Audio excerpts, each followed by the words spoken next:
Selamat pagi Bapak Ibu dan saudara-saudara yang dikasihi oleh Tuhan. Shalom. Kembali kita berjumpa pada edisi renungan harian yang sangat kita cintai ini. Dan kita sadar bahwasanya setapak pun, sedetik pun bahwa kita berada dalam pengasihan Tuhan. Dan oleh sebab itu kita memberikan waktu, perhatian dan pikiran kita untuk mendengarkan firman Tuhan, sekaligus yang menjadi kekuatan bagi kita dan juga berkat di dalam menjalani hidup kita pada satu hari ini.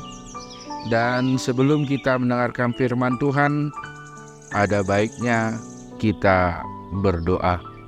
Mari Bapak Ibu, saudara-saudara yang dikasihi Tuhan, kita bersekutu di dalam doa. Damai sejahtera yang dari Allah Bapa, yang melampaui segala akal, itulah yang memelihara hati dan pikiranmu di dalam Kristus Yesus Tuhan kita. Amin. Bapak Ibu, saudara-saudara yang dikasihi oleh Tuhan, yang menjadi renungan atau firman Tuhan bagi kita pada saat ini, yaitu Jumat 7 Juli 2023 dari Yeskiel 20 ayat 17.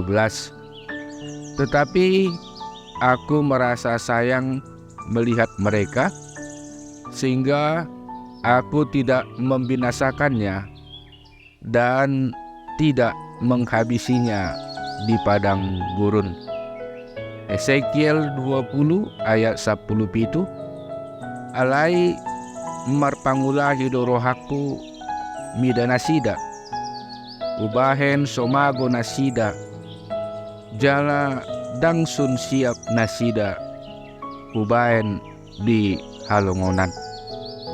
Bapak Ibu, saudara-saudara yang dikasihi oleh Tuhan, di suatu ketika di media koran dinyatakan di dalamnya, yaitu di tanggal 24 November 2021 di Desa Sungai Simpang 2, Kecamatan Kampar Kiri, Hilir, Riau, menjadi waktu yang bersejarah bagi seorang yang bernama Arif, yang telah dibebaskan setelah beberapa waktu sebelumnya ditangkap oleh polisi dan 2 hari ditahan atas dasar laporan tindak kekerasan yang sering dilakukannya terhadap ibu kandungnya.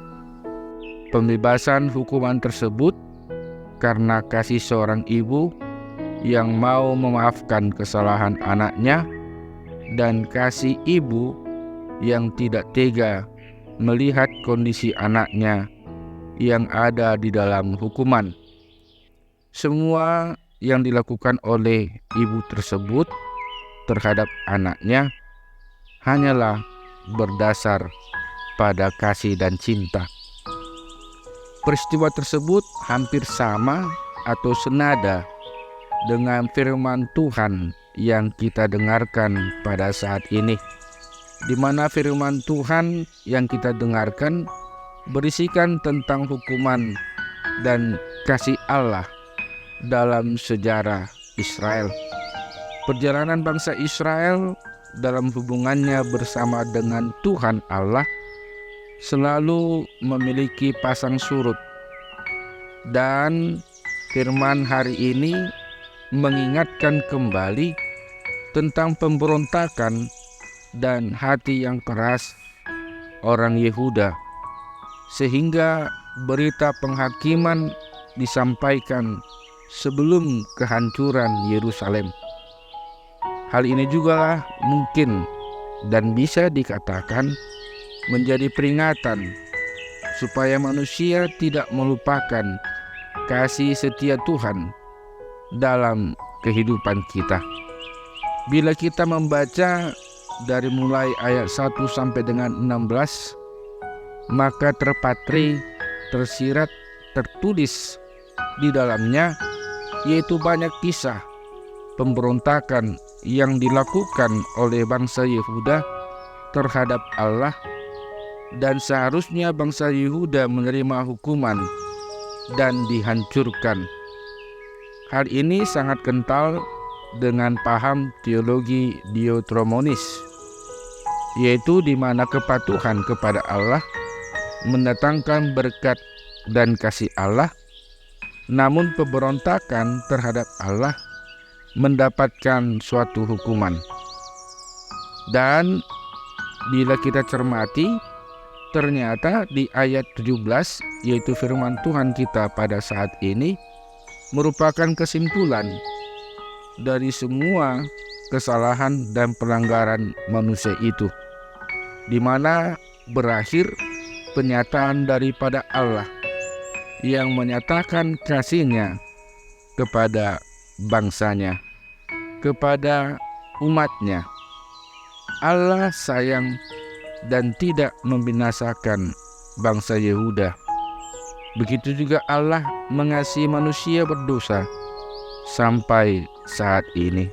Sesuai dengan firman Tuhan, karena begitu besar kasih Allah akan dunia ini, sehingga Dia mengaruniakan anaknya yang tunggal, Tuhan kita, agar setiap orang yang percaya tidak binasa, melainkan memperoleh kehidupan yang kekal. Saudaraku, dalam hidup kita saat ini kita telah mendapatkan anugerah Allah berdasar pada cinta yang tulus, yaitu cinta atau kasih agape. Lantas, apa respon kita? Mengingat kesalahan masa lalu dan mengingat cinta kasih Allah harusnya membuat kita hidup rendah hati. Hidup kita hanya karena pengampunan dan kasih dari Allah, sehingga kita bebas dari penghukuman. Untuk itu, marilah kita wujudkan cinta Allah sebagai dasar dalam memberikan pengampunan bagi sesama dan membangun hidup bersama. Selain itu, hendaknya kita hidup dalam kebenaran firman-Nya sebagai respon cinta kasih Allah yang nyata dalam hidup kita. Amin. Mari kita berdoa. Puji dan syukur kami panjatkan kehadirat-Mu ya Tuhan, Allah yang menyatakan kebenaran dan yang mewujudkan kasih di tengah-tengah hubungan Engkau dengan kami, terlebih di tengah-tengah kehidupan kami sebagai umat-Mu.